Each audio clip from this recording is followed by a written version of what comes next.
Hi there. Today what I'm going to do is show you what you need and how to make the measurements to create a mat that will perfectly fit your image. All right, so let's go ahead and get started. I'm going to move this mat board out of the way for now. First of all, what you'll need is your image. You'll want to make sure that you have cleaned your work area. Use some of the spray detergent that's in our classroom and paper towels, just to make sure that we're in the cleanest zone possible when we start. Also, a few tools that you will need for this process. You will want a very hard, very sharp pencil.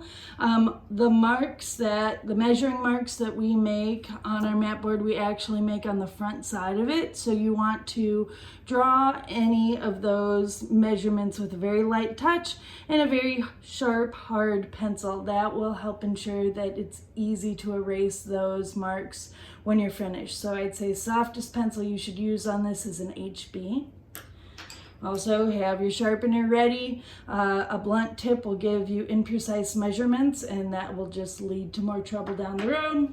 And then you're going to want to have clean vinyl erasers. Those are going to be the white ones. I like to have the little clickable and a nice big Staedtler plastic eraser as well.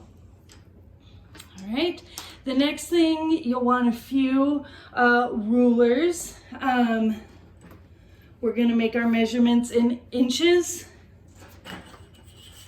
in your S200 kit, or in the classroom. We have a lot of these clear plastic erasers. I've put tape on the back of mine just so it's easier for you to see my measurements in this video.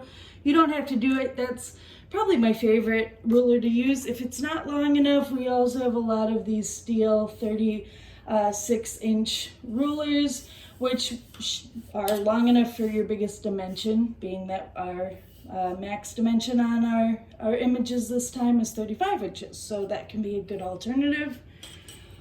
Also, several times along the way in this process, we are going to want to make sure that our drawing is square, our mat board is square, our window is square, so having a steel square is essential as well.